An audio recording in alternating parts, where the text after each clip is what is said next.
नमस्कार, मैं हूं सुरेश चौहान के और आप देख रहे हैं बिंदास बोल। बिंदास में हम आपके सामने मुद्दा लाए हैं, मोदी सरकार का पहला बजट कैसा हो। जी हां, वैसे तो बजट की खबरें, उन पर चर्चा और उन पे विभिन्न प्रकार के रिपोर्ट आप कई चैनलों पर देख रहे हैं। उनमें महंगाई सबसे महत्वपूर्ण मुद्दा तो है ही, लेकिन महंगाई पर तो सारे देश के चैनल बात कर रहे हैं। इसलिए हमने तय किया कि हम अपने विचार की बात करेंगे और मोदी का पहला बजट जो कि अरुण जेटली प्रस्तुत करने वाले हैं, उस पे हिंदुस्तानी चीज क्या होगी, भारत के हित की चीज क्या होगी और भारत के अहित की चीजें जो चलती थी वो कैसे बंद होगी। क्या मोदी के पहले बजट में गाय के कत्लखाने जो चलते थे, जो स्लॉटर हाउस चलते हैं, उनको मिलने वाली सब्सिडी बंद होगी क्या? नहीं होगी तो क्यों नहीं होगी, और वो करने के लिए हिंदुस्तान आज से लेके बजट पेश होने तक क्या करने जा रहा है। शराब के ऊपर और कितना ज्यादा से ज्यादा टैक्स लगाया जा सकता है, ऐसा ही सिगरेट, ऐसा ही तमाम वो सारी चीजें जो इस देश को खोखला करने के लिए बहुत ही बड़े पैमाने पर परिणाम कारक साबित हुई है। ऐसे में इस बजट से असल में हिंदुस्तान क्या चाहता है, इस विषय का आज का बिंदास बोल लेके हम आपके सामने आए हैं। हम चाहते हैं कि एक अलग तरीके की पेशकश इस देश के सरकार के सामने हिंदुस्तानी अपनी बातों से करे, अपनी बात रखे, अपने तर्क रखे और उसके साथ आगे बढ़े। मैं फिर कहता हूं कि महंगाई मुद्दा तो है ही, लेकिन केवल महंगाई मुद्दा नहीं है, क्योंकि महंगाई तो मानिए कि कम भी कर दिया जाए, लेकिन फिर भी अगर गौ हत्या नहीं रुकी, उनको स्लॉटर हाउस को मिलने वाला प्रोत्साहन जो है, जिसको कि नरेंद्र भाई मोदी ने चुनाव के दौरान पिंक रेवोल्यूशन को लेकर, बड़ी गुलाबी क्रांति को लेकर जो बड़े बड़े भाषण किए थे, क्या उस विषय पर अरुण जेटली अभी भी सजग है? क्या इस विषय पर निर्णय हुआ है? और अगर निर्णय नहीं हुआ है तो हिंदुस्तान इस विषय पर क्या सोचता है, यह आज के बिंदास बोल का मुद्दा है। हमेशा की तरह आप हमारी वेबसाइट www.sudarshannews.com पर जाके अपनी इस कार्यक्रम को लाइव देख सकते हैं, साथ में अपनी प्रतिक्रिया दे सकते हैं। हमारा फेसबुक है, हमारा ट्विटर, व्हाट्सएप भी अभी शुरू किया है, और इसके साथ साथ आप टेलीफोन लाइन पर कॉल करके अपनी बात को रख सकते हैं। हम आपको डिटेल में मुद्दा भी दिखाएंगे, हमेशा की तरह मुद्दा, कारण, परिणाम और उपाय ये भी दिखाएंगे। लेकिन कॉलर के पास पहले चलते हैं। जय हिंद। श्रीमान, बोलिए। देश का 65% रेलवे ट्रैक अंग्रेजों के जमाने का बनाया गया है और इसके संदर्भ में कहीं कोई व्यक्ति नहीं बोलता। पूरे उत्तर प्रदेश और बिहार में, यूपी में, दिल्ली में पूरा रेलवे ट्रैक बिछा हुआ है। मध्य प्रदेश, छत्तीसगढ़, इस बेल्ट को हमेशा नजरअंदाज किया गया और इसके संदर्भ में कोई नहीं बोलता। और ये बात ये होती है कि बस पैसे कम हो जाए, पैसे कम हो जाए। 15 रुपए की बिस्लरी की बाटल 20 रुपए में खरीदने में तैयार है, लेकिन साफ सफाई हो इसके लिए ये जितने कांग्रेसी हैं छाती माथे कूटते हैं। ये अपने हुए नजात के दुश्मन पूरी समाज के, इनके पास तो करोड़ों अरबों रुपए का धन संपत्ति इकट्ठा करके बैठे हुए हैं, चाहे वो स्विस बैंक में हो या अन्य स्थानीय जगह पर हो। तो ये देश के लिए अगर ये कुछ नहीं करने देना चाहते हैं तो कुछ बिल्कुल, धन्यवाद। एक इस बजट की तरफ देखने का नजरिया जो ये कॉलर ने कहा है कि ये होना चाहिए कि भले भी कोई चीज महंगी हो जाए लेकिन उसका डेवलपमेंट होना चाहिए, अपना अपना नजरिया है। कोई लोग कहेंगे कि खर्चा करने के लिए नहीं है तो कैसा करेंगे। आप अपना पक्ष रखिए, अपनी बात रखिए, क्योंकि सब अपने विभिन्न प्रकार के मत रखेंगे, उसी को तो मंथन कहते हैं। अगले कॉलर। जय हिंद। बोलूं मैं? बोलिए, आप लाइव में जुड़े हैं, बोलिए। हाँ, सुरेश जी, वंदे मातरम। हाँ, मैं महेश चावला, केशवपुरम, दिल्ली से बोल रहा हूँ। माननीय नरेंद्र मोदी का ये प्रथम बजट है, सबका साथ सबका विकास। हाँ। इस उद्घोष का प्रधानमंत्री जी का हृदय से स्वागत करता हूँ। मोदी जी के वित्त मंत्री के पास रक्षा मंत्री का अतिरिक्त बोझ होने के कारण ये एक उनका पहला बजट हो सकता है कि उनके साथ सार्थक ना हो पाए, क्योंकि वो जो है अभी वित्त के भी आर्थिक सलाहकार में अभी वो बहुत पीछे हैं। पिछले कोषीय घाटे के कारण भारत की निधि में जमा धन जो बहुत ही कम है, ये बहुत गंभीर विषय है। मोदी सरकार का वर्तमान बजट गरीबों के लिए सुख वर्षा के समान होना चाहिए। देखिए, हम एक अलग ट्रैक ले रहे हैं। हम महंगाई के बजाय, महंगाई तो हम कह रहे हैं कि है ही, लेकिन हम कह रहे हैं कि क्या गाय के स्लॉटर हाउस को मिलने वाली सब्सिडी जारी रहेगी क्या? जी सुरेश जी, उसी मुद्दे पे आ रहा हूँ। हमें कुछ करों को लगाने, वसूल करने एवं विनियोजित किए जाने का उत्तरदायित्व क्योंकि भारत सरकार की है। अतः इन करों के उदाहरण जैसे कोई पाक शुल्क, पूंजीगत संपत्तियां पर कर और संघ सूची विषयों पे शुल्क को जो है वो जारी रखा जाना चाहिए।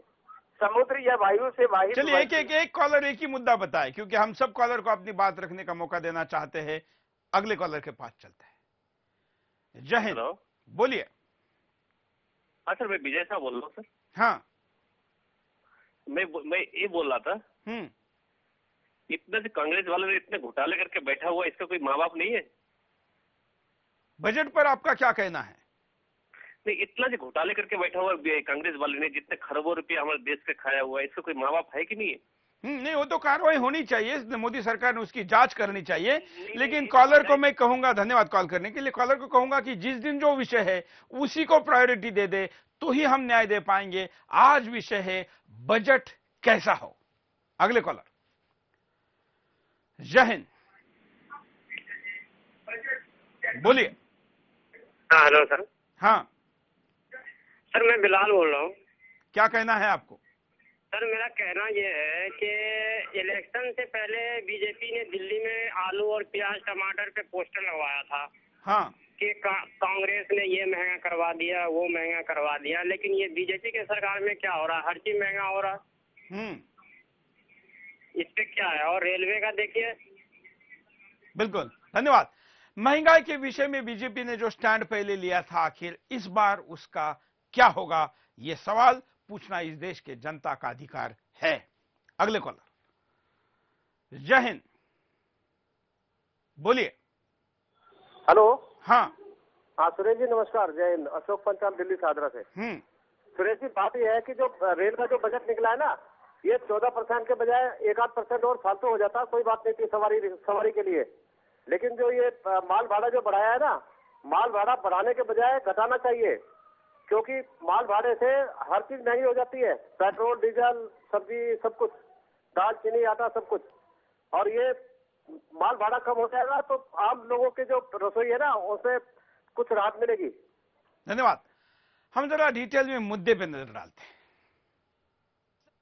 सैया तो खूब ही कमात हैं, महंगाई डायन खाया जात है।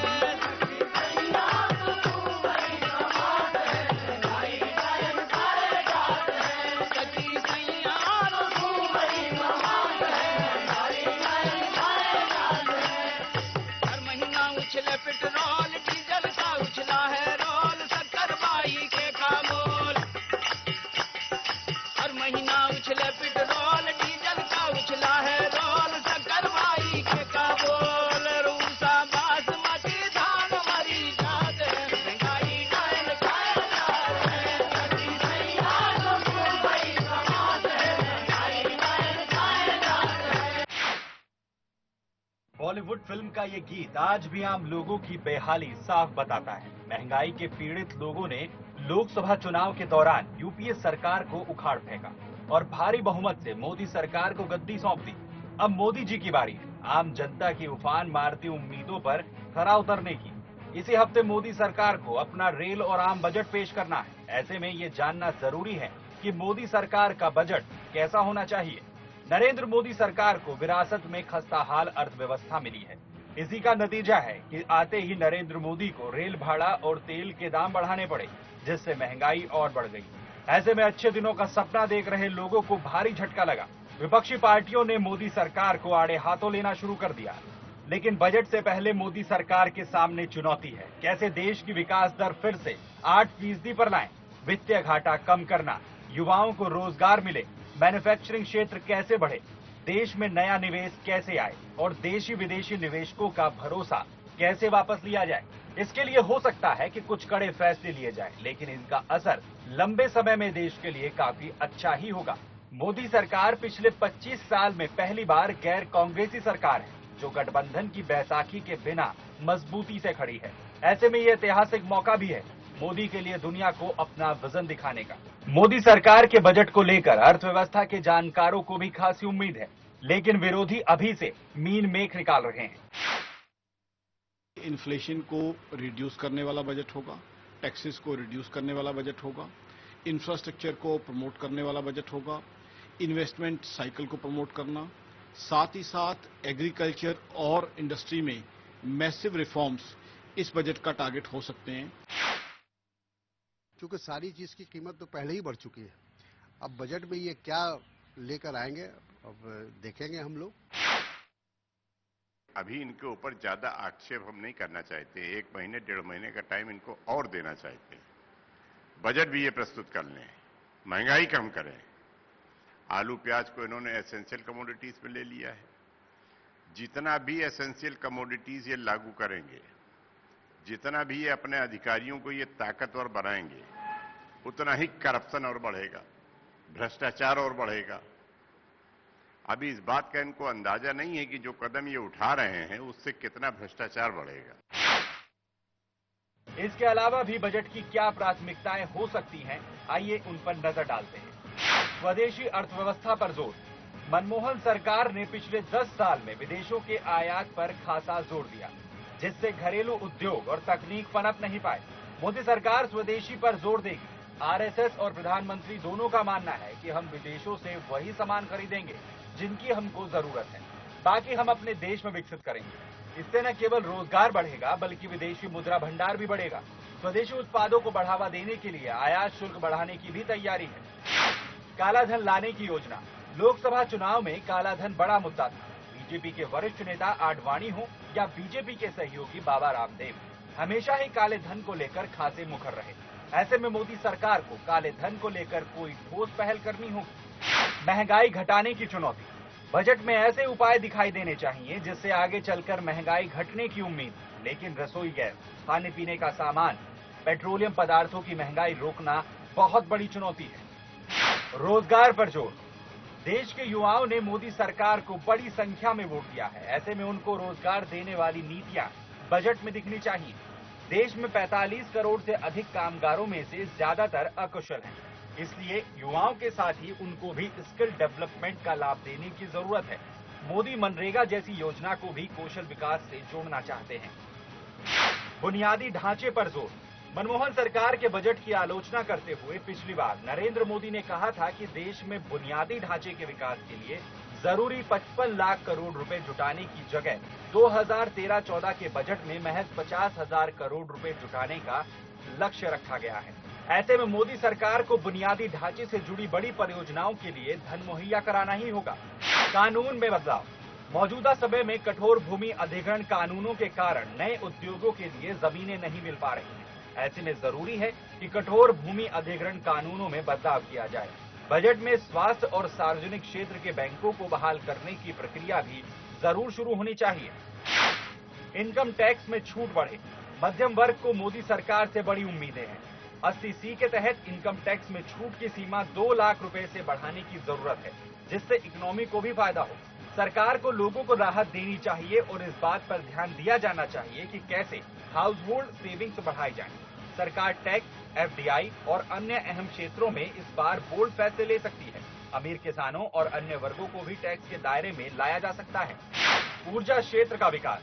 सरकार को कोयले और गैस की आपूर्ति में आने वाली बाधाओं को भी तुरंत दूर करना चाहिए, जिससे बिजली संयंत्र अपनी पूरी क्षमता से चल सके। इसके लिए कोयला खनन के क्षेत्र में नई तकनीक के साथ निजी खिलाड़ियों को लाने की जरूरत होगी। हालांकि मोदी सरकार 10 जुलाई को जो बजट लेकर आ रही है, वो एक तरह से फरवरी में यूपीए सरकार के लेखानुदान का कुछ हद तक का विस्तार भी होगा। इसीलिए वित्त मंत्री अरुण जेटली को फूंक फूंक कर कदम रखने की जरूरत है। कहीं बजट के बाद भी आम लोग महंगाई पर रोते ही दिखाई न दे। Bureau report, Sudarshan news. Caller कई वेटिंग में है, उनके पास चलते हैं। जय हिंद, बोलिए क्या कहना है आपको। वंदे मातरम सर। हाँ सर, मैं ये कहता हूँ कि जैसे आज बेरोजगारी भत्ता और ये सब जो आज सरकारें बजट में देती है, हाँ। मेरा सीधा कहना ये है कि आज और एक जंगल इन गाय और बैलों के लिए भी सुरक्षित रखना चाहिए। जो गाय दूध नहीं दे सकती है या जो बैल काम नहीं कर सकते, जिन्हें मजबूरी में किसान बेचता है, तो जैसे शेरों के लिए टाइगर रिजर्व हो रहा है, वैसे ही इनके लिए भी एक जंगल रिजर्व होना चाहिए और वहाँ पे इनकी सुरक्षा होनी चाहिए। हमारे देश से जो गोमांस का निर्यात होता है इसको बिल्कुल बंद कर देना चाहिए और जो सरकार का रेवेन्यू का हानि होगा उसको दूसरे तरीके से 1-2% लगा करके वसूल सकते हैं, जिसको हम लोग खुशी खुशी से सरकार को दे देंगे। बिल्कुल, धन्यवाद। एक और अलग तरीके की मांग, लेकिन अच्छी सजेशन है कि जो खास करके हमारा श्रद्धा आस्था का विषय है गाय, इस विषय पर कुछ करना चाहिए। अगले कॉलर। जय हिंद। बोलिए। हेलो सर, मैं बात से भगत बोल रहा हूँ अंबाजू भाई से। हाँ। सरकार को बजट का ऐसा करना चाहिए सर, जितने भी आलू प्याज के दाम बहुत घटानी चाहिए और खाद के बढ़ानी चाहिए। हाँ सर, इससे किसान तो कुछ बोल नहीं सकते सर। पानी की बोतल और सस्ती करनी चाहिए, महंगी करनी चाहिए और आलू के दाम प्याज के दाम बहुत घटाने चाहिए सर। बस इतना ही कहना चाहिए। धन्यवाद। अब हम कॉलर के बीच एक एक विषय को भी लेते जाएंगे, कॉलरों के अलग अलग राय भी लेते जाएंगे, वीडियो भी लेंगे, व्हाट्सएप पर आने वाले प्रतिक्रिया भी दिखाएंगे और व्हाट्सएप, ट्विटर, एसएमएस और सारे प्रकार की आने वाले आपकी फेसबुक की प्रतिक्रिया हम स्क्रॉल पर नीचे साथ साथ चलाते भी रहेंगे। इसके साथ ही हमारे पास जो स्काइप के कॉलर है वो भी वीडियो में अपनी बात को रख पाएंगे, लेकिन हम आपको कारण भी दिखाएंगे, परिणाम भी दिखाएंगे और उपाय क्या हो सकते हैं। इसके साथ इस कार्यक्रम को खत्म करेंगे, लेकिन उसके पहले पूरे 9 बजे तक हम इस कार्यक्रम में आपको बोलने की पूरी आजादी देंगे। अगले कॉलर। जय हिंद। लखनऊ से बोल रहा हूँ। बोलिए। जितने भी मादक पदार्थ हैं इनको जो है शराब, सिगरेट वगैरह इन पे और मसाले वगैरह पे एकदम ज्यादा टैक्स लाभ देना चाहिए और डीजल और पेट्रोल के रेट कम करना चाहिए। इससे जनता के ऊपर भार भी कम पड़ेगा और शराब वगैरह के रेट बढ़ने से लोगों के घर की जो हिंसा होती है वो भी कम होगी और जब डीजल और पेट्रोल का रेट कम होगा तो ऑटोमेटिक जो है महंगाई पे जो है निजात मिलेगी। धन्यवाद। गाय के बाद हम मुद्दा लेते हैं, जैसे गाय पे अभी चर्चा हो चुकी है, हम कार्यक्रम में अलग अलग मुद्दे लेते रहेंगे, कॉलर की भी प्रतिक्रिया लेंगे। लेकिन क्या आप जानते हैं कि भारत में गौ की हत्या करने वाले, उनकी कटाई करने वाले कत्लखानों को सब्सिडी मिलती है। विदेश में मांस भेजने को लेकर, जिसको पिंक रेवोल्यूशन कहा जाता है, वो पिछले सरकार ने नीति बनाई थी। खासकर पे खाड़ी के जो देश है जिनसे हमको पेट्रोल लेना पड़ता है, उनके साथ हमारा डॉलर का विनियोग ना हो, इसलिए उनके साथ हम मांस का बार्टर करते हैं और उसके बदले उनसे तेल लेते हैं और इसके लिए हमको बड़े मात्रा में यहां पर सब्सिडी देनी पड़ती है, जिसका अर्थकारण के कारण गाय कटती है। इस सरकार ने उसको बंद करने की आवश्यकता है। अगर गौशाला गाय पालती है, उसकी सेवा करती है तो 35% टैक्स देना पड़ता है, लेकिन कत्लखानों को 60% की सब्सिडी मिलती है। ये पिछली सरकार की नीति है, इस सरकार की नीति में उसको बंद करना चाहिए। अगले कॉलर। जय हिंद। हाँ, मैं कर्नाटक से विश्वनाथ करके बात करता हूँ, बीदर डिस्ट्रिक्ट से। बोलिए बोलिए। हाँ, मोदी साहब से मेरा निवेदन है, पहले किसान के ऊपर ध्यान दीजिए। दूसरा बात, मेरा बुलेट ट्रेन के ऊपर ध्यान दीजिए। एक एक मुद्दा बताइए। अब हम बात करते हैं शराब की। गुजरात में तो शराब बंदी है, ये भी है कि कहीं पर शराबबंदी होने के बावजूद छुटफुट वहां पर 2 नंबर की शराब या ब्लैकिंग होती है, लेकिन बंदी होने के कारण बहुत बड़ा असर पड़ता है। क्या मोदी पहले बजट में बंद शायद नहीं कर पाएंगे, लेकिन क्या उस पर टैक्स बढ़ाएंगे, जिसके कारण उसके ऊपर होने वाला जो लोगों का खर्चा है वो कम हो जाए। साथ साथ में इसके ऊपर इतना टैक्स बढ़ाया जाए कि उसके खिलाफ प्रचार करने के लिए उस पैसे का अतिरिक्त उपयोग हो, जिससे कि लोगों की शराब छूट जाए। अगले कॉलर। जय हिंद। जय हिंद सर। बोलिए। सर, मैं रूपचंद तिवारी बोल रहा हूँ, खोड़ा कॉलोनी से। हाँ सर, ऐसा है कि किसी भी प्रकार से स्वरूपन सरस्वती जी है या सर हिंदू धर्म के कोई भी। हाँ, ये कॉल हम नहीं ले सकते। मैं कॉलर को फिर सख्ती से कहता हूं कि जिस दिन जो विषय है उस दिन उसी पर बात करें। अगले कॉलर। जय हिंद। हेलो, बोलिए, क्या कहना है आपको?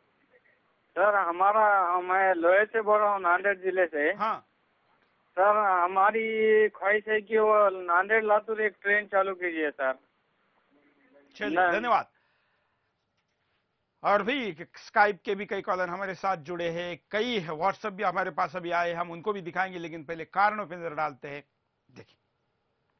तूफान मारती उम्मीदें, मोदी सरकार से आम जनता को भारी उम्मीदें हैं और ये आम बजट उन उम्मीदों की कसौटी पर कसा जाएगा। ऐसे में वित्त मंत्री के सामने बहुत बड़ी चुनौती है। एक तरफ उनको बढ़ते घाटे को काबू करना है, तो दूसरी ओर आम जनता को राहत देने के साथ ही विकास के मोर्चे पर देश को आगे बढ़ाना है। बेहाल जनता। महंगाई से आम जनता बेहाल है। पेट्रोलियम पदार्थों से लेकर खाने पीने का सामान तक में आग लगी है। जनता को किसी भी क्षेत्र में राहत नहीं मिल रही है। ऐसे में आम बजट से जनता को कोई न कोई बड़ी राहत चाहिए। अगर महंगाई कम ना हो पाए तो कम से कम उनको इनकम टैक्स में राहत मिले। शिक्षा और स्वास्थ्य पर कोई बड़ी घोषणा हो। रोजमर्रा के इस्तेमाल की चीजों के दाम भी कम होने जरूरी है। युवाओं को रोजगार। बीजेपी को वोट देने वालों में सबसे ज्यादा युवाओं की तादाद रही है। मोदी ने भी अपनी सभाओं में युवाओं को रोजगार और स्किल डेवलपमेंट पर कई बड़े वादे किए हैं, इसलिए हर हाल में उनके लिए बड़ी योजनाएं बनानी ही होंगी। अर्थव्यवस्था की सुस्त रफ्तार।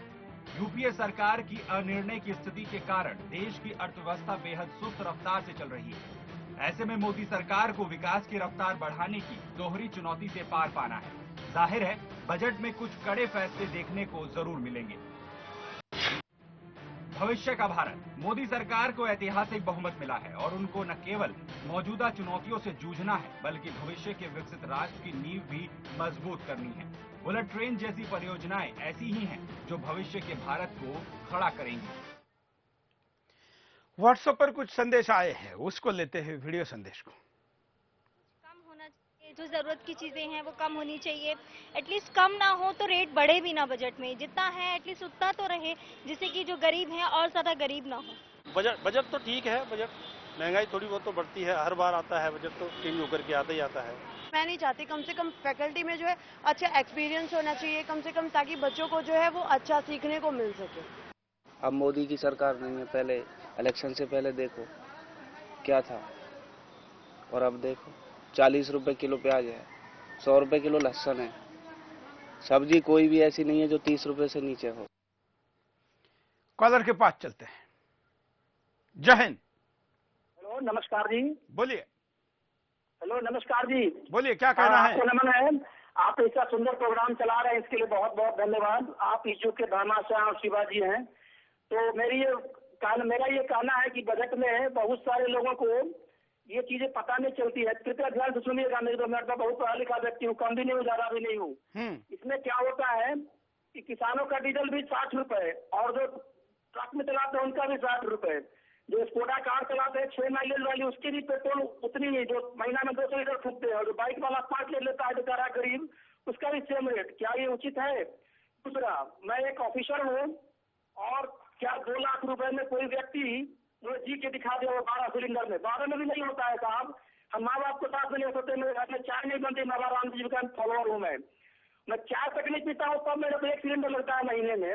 ये सब चीजें कोई ध्यान नहीं देते हैं सर जी। तो इन चीजों का ख्याल रखना चाहिए बजट में, जो सिलेंडर कम से कम 12 से कम नहीं हो।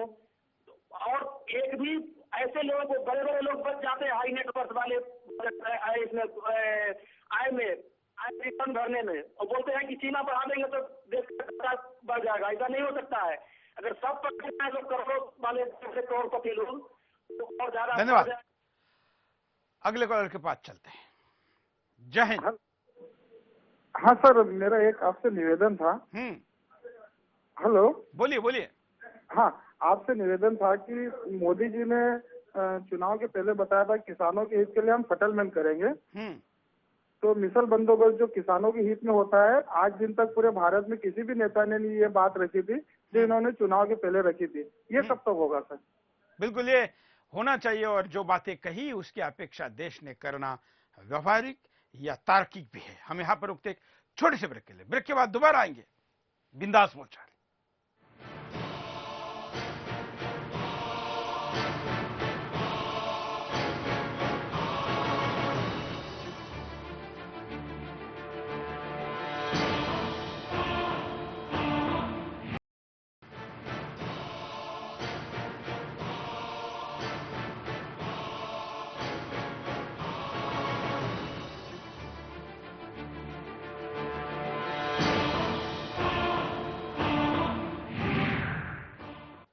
ब्रेक के बाद आपका एक बार फिर से स्वागत है। आप देख रहे हैं बिंदास बोल, और बिंदास में हमने आपके सामने मुद्दा लाया है मोदी सरकार के पहले बजट का। हालांकि तर्क दिया जा रहा है उनके समर्थकों के द्वारा कि यह पहला बजट नहीं है, एक तरीके से पिछले सरकार ने रखे हुए बजट का ही अगला हिस्सा मार्च एंड तक का है, लेकिन इसको बजट ही कहा जा रहा है। और बजट में लोगों की अपेक्षा भली ज्यादा क्यों ना हो, लेकिन ज्यादा से ज्यादा कैसी पूरी हो सकती है, यह मांग करना जनता का अधिकार है और वो करना वाजिब भी है। कॉलर के पास चलते थे। कॉलर के पहले हम जरा व्हाट्सएप पर काफी वीडियो मैसेज आए हैं, एक बार उनको देख लेते हैं। टैक्स लगना चाहिए क्योंकि छोटे छोटे उम्र के लोग इसे खाते हैं, सस्ता होने के कारण लोग सेवन करते हैं, उससे कैंसर होने का ज़्यादा खतरा रहता है। जितना कॉस्टली होगा उतना ही लोग कम सेवन करेंगे और बीमारी से बचा जा सकता है। गुटखा, बीड़ी, सिगरेट पर टैक्स ज़्यादा लगना चाहिए क्योंकि सस्ता होने के कारण लोग इसको ज़्यादा खरीदते हैं, ज़्यादा यूज़ करते हैं, जिससे कैंसर वगैरह की बीमारियाँ हो सकती हैं। अगर इन पर टैक्स ज़्यादा लगेगा तो लोग इसे खरीदने से पहले 10 बार सोचेंगे। सरकार का तंबाकू पर वैट लगाना काफी वाजिब फैसला है और मेरी ये अपील भी है सरकार से कि भारत को नशा मुक्त देश बनाए। जब तक ये नशा खत्म नहीं होगा भारत कभी विकसित नहीं। गाय के बाद हम बात कर रहे थे शराब की। शराब के ऊपर हमने कहा कि शराब ने इस देश के तमाम घरों को उजाड़ दिया है, और ऐसे उसके आंकड़े हम स्क्रीन पर आपको दिखा रहे हैं कि गाय, सिगरेट, शराब और बाकी भी सारी चीजें जो कि इस बजट में उसके प्रति देखने का दृष्टिकोण अब तक की 65 साल की सरकारों में और इस सरकार में अलग होना चाहिए। कॉलर, जय हिंद। हेलो, मैं कर्नाटक से विश्वनाथ करके बात करता हूँ, बीदर डिस्ट्रिक्ट से। साहब, मैं मोदी सरकार से उम्मीद रखता हूँ, पहला किसान के ऊपर ध्यान रखते हुए, और बहुत परेशान है। सबसे परेशान इंडिया में बोले तो किसान ही है। और किसान के प्रति ज्यादा बड़ा दृष्टिकोण और बड़ा मन रखकर और बुलंद हौसले के साथ निर्णय इसलिए भी करना है क्योंकि ये देश किसानों का देश है, किसी ऋषि का देश कहा जाता है। सबसे ज्यादा किसान आजादी के बाद भी इस देश में थे, तब हमारे देश के प्रधानमंत्री ने प्राथमिकता खेती को उद्योग देने के बजाय उद्योगों को प्राथमिकता दे दी।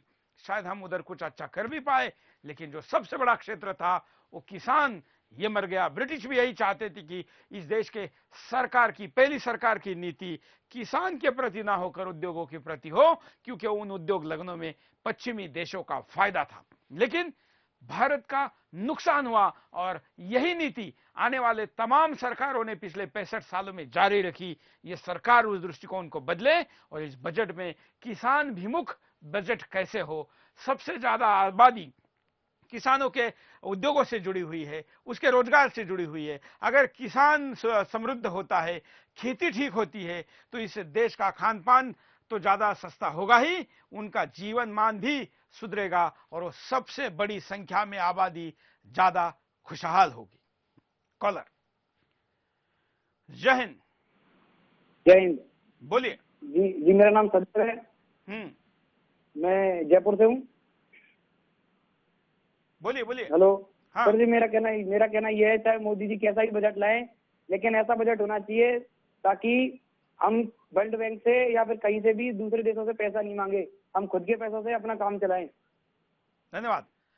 विदेशी कर्ज हमारे ऊपर इतना है, हालांकि वाजपेयी सरकार के दौरान वो घट गया था, लेकिन बाद में आज की स्थिति तो सरकार भी स्पष्टता से नहीं देती। एनजीओ के द्वारा आने वाले आंकड़े भी कई बार भ्रम फैलाने होने वाले होते हैं। ऐसे में विदेशी कर्ज में डूबने का और दुनिया के सामने कटोरा फैलाने का हमारा स्वभाव बदला जाए, ये भी मांग राष्ट्रवादी लोगों के तरीके से करनी वाजिब है।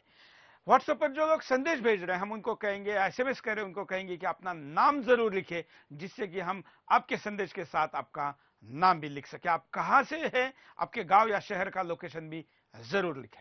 अगले कॉलर, जय हिंद। जय हिंद सर। बोलिए। सर, मैं राजेश कुमार गुप्ता बात कर रहा हूँ हैदराबाद से। सर, मैं ये कहना चाहता हूँ कि मोदी जी को आए 1 महीना कुछ दिन हुए हैं, सर उनको कुछ तो समय देना चाहिए कि महंगाई अभी कम होगा, कुछ जादू की छड़ी तो है नहीं। हाँ, उनको कुछ तो समय मिलना चाहिए कि भाई महंगाई कम होने के लिए थोड़ा बहुत तो समय अगर जनता देती है तो भविष्य हमारा जरूर उज्जवल होगा सर। मेरा ये कहना है। बिल्कुल बिल्कुल, ये आपकी व्यवहारिक बात है, इसलिए मैंने कहा कि इसका तालमेल बिठाना बहुत जरूरी है, क्योंकि जनता की अपेक्षा भी है। वो तो सरकार चलाना या बाकी चीजें नहीं जानती, उसका तो कहना है कि महंगाई के बदले सरकार दी, अब महंगाई के बदले हमको महंगाई वापस दिलवा दो। आप कह रहे हैं ये भी तर्क सही है कि मोदी से एक दिन में ये नहीं हो सकता या एक महीने में नहीं हो सकता, लेकिन लोगों की अपेक्षा क्या है ये उनको बताने देने का स्वतंत्र जरूर देना चाहिए। अगले कॉलर। जय हिंद। हेलो, बोलिए। हाँ नमस्कार सर, मैं अर्जुन दाखड़ बोल रहा हूँ बांसवाड़ा से, एमपी से। हाँ सर मैं कहना चाहता हूँ कि ये जो बजट से जो लोग बड़ी उम्मीदें रखते हैं, मेरा कहना है कि सर ये जो बजट है ना, हमें इस बजट से ज्यादा उम्मीदें नहीं रखना चाहिए। हमें मोदी जी को कम से कम 1 साल जरूर देना चाहिए, ताकि वो देश की अर्थव्यवस्था पहले सुधारे और उसके बाद हमें मतलब सुविधाएं दे। और ये जो बजट के मतलब लोग जो प्याज और आलू के ऊपर जो चिल्ला रहे हैं ना, मैं ये कहना चाहता हूँ कि प्याज में जो राजनीति करे ना, प्याज भी को 1 किलो थोड़ी खाता है, प्याज तो 100 ग्राम में सब्जी बन जाती है। तो किसानों के पेट में हमको लात नहीं मारनी चाहिए सर। धन्यवाद।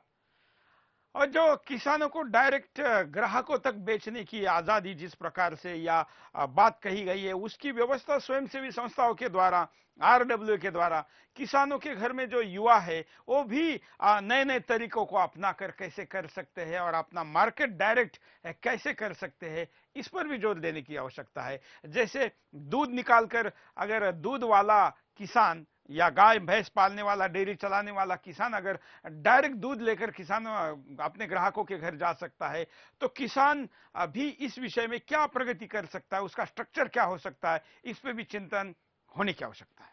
अगले कॉलर। जय हिंद।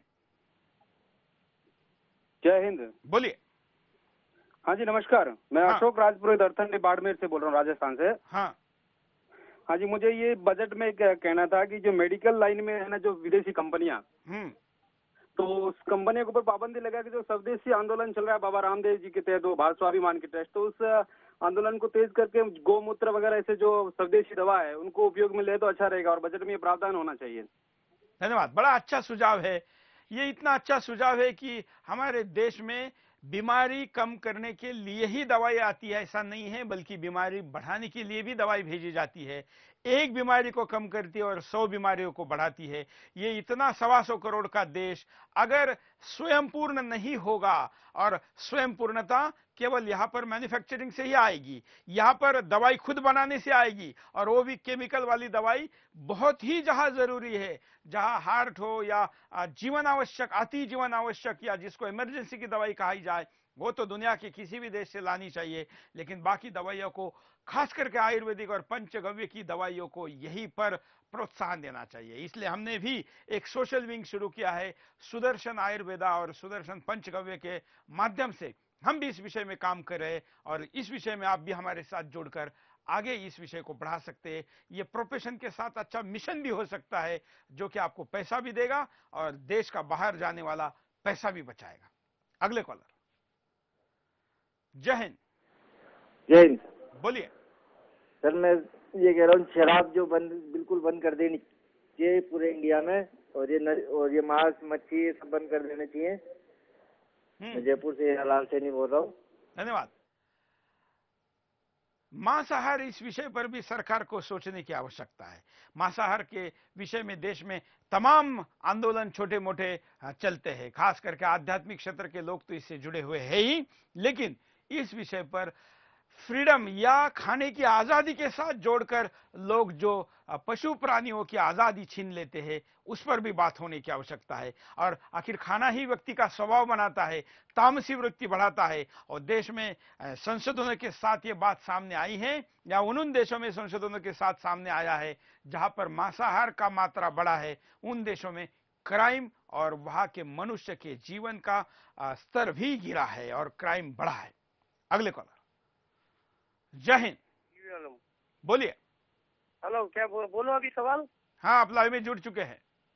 सर मेरा सवाल ये है, अभी जो रेलवे में जो अभी रेलवे का बजट जो बन रहा है ना, उसमें मेरा सवाल है, जो वेटिंग लिस्ट का जो किया है वो खाता क्यों वेटिंग लिस्ट देता है, वो बंद करवाना चाहिए। बंद करवाना चाहिए। वो क्यों वेटिंग लिस्ट का कर रहे हैं? वो कभी भी जाओ 2 महीने पहले टिकट काटने को जाओ, waiting list, 200 waiting list, 300 waiting list. ये वेटिंग लिस्ट का सिस्टम, ये पैसा जाता कहाँ है वेटिंग लिस्ट का पूरा पैसा?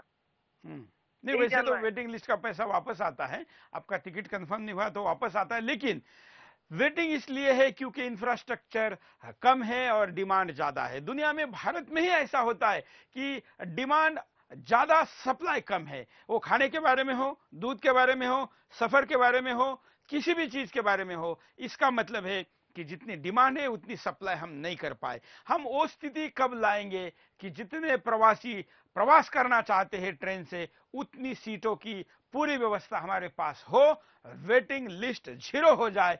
ये तब होगा जब आप कम किराए की लालच छोड़ दोगे।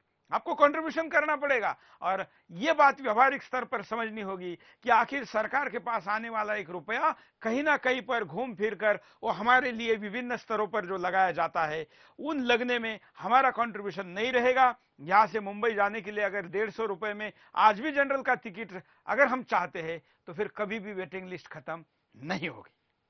अगले कॉलर। जय हिंद। जय हिंद। बोलिए। मैं महाराष्ट्र से बोल रहा हूँ। ज्ञानोबा से। क्या कहना है आपको? किसान को मनरेगा जो योजना है ना, उसमें डालने से बहुत अच्छा हो जाएगा। हाँ, धन्यवाद। खाली हाथ या खाली भीख मांगने जैसे पैसे नहीं देने चाहिए, उसको काम देना चाहिए। इसलिए मनरेगा की जो कंसेप्ट है वो केवल लोगों को पैसे देना है ऐसा न देकर उनसे काम करवा कर लेना चाहिए, और वो काम इस देश के प्रोडक्टिविटी के लिए अगर उपयोग में लाया जाए तो ज्यादा अच्छा होगा। उसमें किसान वाला फैक्टर भी जो एक विचार सामने आ रहा है, इस पर भी शास्त्रीय तरीके से काम करने की आवश्यकता है। अगले कॉलर। जय हिंद। नमस्कार। बोलिए।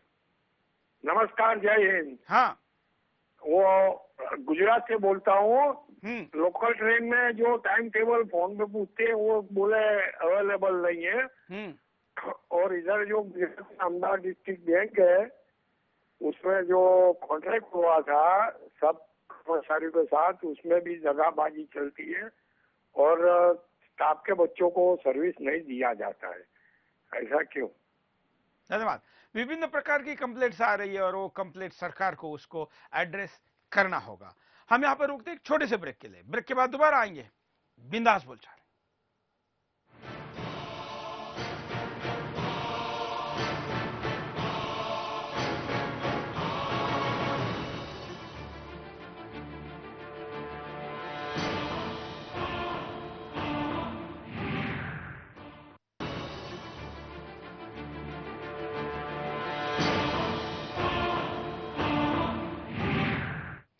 ब्रेक के बाद आपका एक बार फिर से स्वागत है। आप देख रहे हैं बिंदास बोल, और बिंदास में हम आपके सामने मुद्दा लेकर आए बजट से जुड़ा हुआ। देश का ऐसी सरकार जो देश की जनता की सरकार है ऐसा कहा जाता है, भले ही कहने के लिए पार्टी भारतीय जनता पार्टी हो, लेकिन ये पार्टी नहीं जनता की सरकार है ऐसा जिस सरकार के बारे में कहा जाता है, उसका बजट 4 दीवारी के ऑफिस में बैठकर 4 लोग नहीं हिंदुस्तान बनाए, और इसलिए पूरे हिंदुस्तान का इनपुट उसके लिए लेने की जरूरत है। हम यही प्रयास करें कि आपके इनपुट को हम मोदी सरकार तक पहुंचाए, जिससे कि आने वाला बजट में ज्यादा से ज्यादा जन सहभागिता हो। विभिन्न प्रकार के विषय अब तक यहां पर आए हैं, अब और भी जो बचे हुए विषय है उस विषय पर भी आप अपनी बात को रख सकते हैं। आपका टेलीफोन कॉल लेने के पहले व्हाट्सएप के कुछ संदेश देखते हैं। हमारे देश की सबसे बड़ी प्रॉब्लम यह है कि हम अंतर्राष्ट्रीय व्यापार में क्रेता बनकर रह गए हैं। हमें चाहिए कि हम विक्रेता बने, हमारे घरेलू उद्योगों को सब्सिडी मिले, हम विदेशी सामानों का 1-2 महीने के लिए कम से कम बायकॉट करें, हम यकीनन विकसित हो जाएंगे सिर्फ 2 महीने के भीतर ही। We really appreciate this step of Modi government to increase the price of VAT for liquor because its consumption is not good for us. जो व्हाट्सएप पर संदेश भेजेंगे रिकॉर्ड करके, वो अपना नाम और कहां से आप बोल रहे हैं ये बताकर अपना संदेश 10 सेकंड में भेजें। अगले कॉलर। जय हिंद। हाँ सर, बोलिए। हाँ सर, मैं लातूर से बात कर रहा हूँ।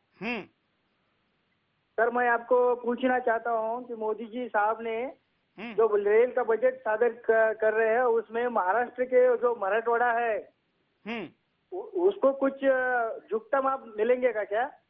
चलिए, आपको फेवर करना चाहिए ऐसा आपका कहना है, और ये देश के विभिन्न प्रकार के विभिन्न जगह से ये मांग है। जहां से आप बोल रहे हैं, मैं जानता हूं कि नगर बीड़ रेलवे वाला लंबा डिमांड है, काफी साल वाला डिमांड है, लेकिन वो गति नहीं पकड़ रहा। इन सब चीजों के लिए पैसे चाहिए, लेकिन हम रेल से फुकट की अपेक्षा करते हैं और लंबी लंबी लाइनें बिछाने की भी बात करते हैं। अगले कॉलर। जय हिंद। मैं रविंद्र काली, महाराष्ट्र, नासिक से बोल रहा हूँ सर। जो प्याज और आलू के भाव पे जो जनता चिल्ला रही सर, वो भी सरासर गलत है। क्योंकि अगर हर समय बारिश की वजह से ओले पड़े, जब प्याज निकलने को आया था तब बारिश हुई, ओले पड़े, तो उसके बाद उसके वजह से प्याज और आलू पूरी तरह सड़ चुका है सर। तो ये वो जो सरकार को लोग कोस रहे तो वो सरासर गलत है, उसमें सरकार का कोई दोष नहीं है सर। और ये जो स्थिति आई है सर, ये गौ माता के शाप के कारण आई है। क्योंकि हमने पूरे देश में गौ रक्षा कानून मोदी जी बनाएंगे, इसलिए उनको वोट दिया है सर। और दूसरी बात, जो गौ मांस निर्यात करते हैं सर, उनको सब्सिडी लगाते हैं। बिल्कुल, हमने ये मुद्दा अभी अभी उठाया, हम कहेंगे मुद्दे को रिपीट ना करें, नए मुद्दे को रखें। सिगरेट, तंबाकू और शराब, ये भी बातें हमारे पास फीडबैक में आई है कि इन विषयों पर भी सरकार ने गंभीर निर्णय करने की आवश्यकता है। स्वदेशी दवाइयों के बारे में बात हो गई, स्वदेशी विचार हो गया। थोड़ी देर पहले व्हाट्सएप पर एक बड़ा अच्छा लाइन हमारे दर्शक ने कहा कि हमको खरीदार नहीं बनना, हमको विक्रेता बनना है, हमारी चीजों को दुनिया को हम बेच सके, इस प्रकार से हमारी नीति बननी चाहिए। इस दिशा में भी विचार हो। हम आपको परिणाम दिखाते हैं, जरा देख लीजिए। वादे पूरे करने का दबाव। चुनाव प्रचार के दौरान मोदी ने देश के लोगों से कई बड़े वादे किए थे। बजट पेश करते समय उनकी सरकार को उन वादों को पूरा करने की झलक दिखानी होगी, नहीं तो आम लोग खुद को ठगा सा महसूस करेंगे। दुनिया भर में बदलाव। पूरी दुनिया बदलाव के दौर से गुजर रही है। ऐसे में भारत को दुनिया के साथ कदम ताल करने की जरूरत है। भारत के पास दुनिया की सबसे बड़ी युवा शक्ति है, जिसका सही इस्तेमाल करके हम काफी आगे जा सकते हैं। ऐसे में मोदी सरकार के बजट में इसकी भी झलक मिलने की पूरी उम्मीद है। बुनियादी ढांचे का विकास। मोदी सरकार को इंफ्रास्ट्रक्चर पर फोकस करने की सबसे ज्यादा जरूरत है, तभी विकास के मन मुताबिक नतीजे सामने आएंगे। पिछले 10 सालों में बुनियादी ढांचे के विकास पर ज्यादा ध्यान नहीं दिया। भारत की तुलना में चीन और ब्राजील जैसे देशों ने अपने देशों में सड़कों का जाल बिछा दिया है, लेकिन हम बेहद धीमी रफ्तार से बुनियादी ढांचे का विकास कर रहे हैं। टैक्स टेररिज्म खत्म हो। देश के ढांचे में बदलाव की जरूरत है और टैक्स टेररिज्म खत्म करने पर बड़ा बदलाव आ सकता है। अभी टैक्स नियम इस तरह से लिखे गए हैं जिससे उद्योग और कारोबारियों के लिए नकारात्मक संकेत बनते हैं। अगर सरकार इंडस्ट्री को देश के विकास के लिए एक महत्वपूर्ण कारक मान ले तो काफी कुछ हो सकता है। ब्याज दरें कम हो। उद्योग को विकास के लिए पूंजी चाहिए, लेकिन ब्याज दरें ज्यादा होने से इंडस्ट्री फल फूल नहीं रही है। विदेशी पैसा खींचने के लिए वित्तीय घाटा और करंट अकाउंट घाटा कम होने लगा है। विदेशी बाजारों में अत्यधिक पैसा है और अगर इनमें से थोड़ा भी पैसा देश में आ जाता है तो देश की स्थिति काफी सुधर सकती है। इससे लोगों को रोजगार मिलेगा। सिंगल विंडो सिस्टम बने। नए उद्योग शुरू करते समय कारोबारियों को अभी भी कई विभागों के चक्कर लगाने पड़ते हैं। इससे विदेशी कारोबारियों में नेगेटिव माहौल बनता है। सरकार को सिंगल विंडो सिस्टम बनाना चाहिए। ऐसी रेगुलेटरी बॉडी बनानी चाहिए जो देश के प्रोजेक्ट को 40 से 50 जगहों की मंजूरी दिलाने से निजात दिला सके। श्रम कानून में सुधार। उद्योगों को विकास के लिए श्रम कानूनों में संतुलन बेहद जरूरी है। भारत में सस्ता श्रम होने के कारण विदेशी कारोबारी उद्योग लगाना पसंद करते हैं, लेकिन उलझे हुए कानून उनका उत्साह घटा देते हैं। मैन्युफैक्चरिंग के सुधार के लिए लेबर रिफॉर्म होना चाहिए। कॉलर के पास चलते हैं। जय हिंद। हरिओम सुरेश जी, नमस्कार। बोलिए। हाँ, मैं ये वर्धा महाराष्ट्र से अशोक कुमार गुप्ता बोल रहा हूँ। हाँ, मेरा कहना यह है कि ये सरकार का जो बजट आ रहा है इसमें जितनी भी गौशालाएं हैं उनको अधिक से अधिक सब्सिडी दी जाए और स्लॉटर हाउस पे जो निर्यात होता है इस पे हजारों गुना टैक्स लगा दिया जाए, यही मेरा कहना है। धन्यवाद। अगले कॉलर। जय हिंद। हेलो, बोलिए। हाँ सुरेश जी, जय गौ माता की। हाँ सुरेश जी, मैं कहना चाहता हूँ कि ग्रामीण विकास पर विशेष फोकस होना चाहिए। हाँ। जैसे पशुपालन एवं खेती के विकास पर ध्यान देना चाहिए। और 100 दिन का जो ये रोजगार दे रहे हैं, इससे जो है किसानों को पंगु बनाया जा रहा है। जमीन बंजर होती जा रही है, कोई किसान काम नहीं कर रहा है, केवल पैसे लेकर दारू पी रहा है बस। बिल्कुल, लोगों को भिखारी बनाना नहीं है, उनको सक्षम बनाना है। इसलिए उसको बगैर काम किए उसके जेब में पैसे मत डालो, उसको काम करने की आदत लगाओ। समाज की आदत अगर खराब हो जाएगी तो उसके बाद इस देश की श्रम शक्ति और उसके हाथ पंगु हो जाएंगे, और पंगु हाथ जिस देश के हैं वो किसी चीज की निर्मित नहीं कर पाएगा। अगले कॉलर। जय हिंद, बोलिए। शायद कॉलर आवाज नहीं पहुंच रहे, हम अगले कॉलर के पास चलते हैं। जय हिंद। हेलो, बोलिए। हाँ सर, नमस्कार। मैं राजस्थान से बोल रहा हूँ, अख्तर अली। हाँ सर, हमारी जो मोदी जी जो महंगाई बढ़ा रहे हैं वो हमारे विकास के लिए बढ़ा रहे हैं। ये जनता को अभी पता नहीं है, थोड़े समय के बाद में पता चलेगा सर। धन्यवाद। अगले कॉलर। जय हिंद। हाँ सर, बोलिए। हेलो, लाइव में जुड़ चुके हैं, बोलिए।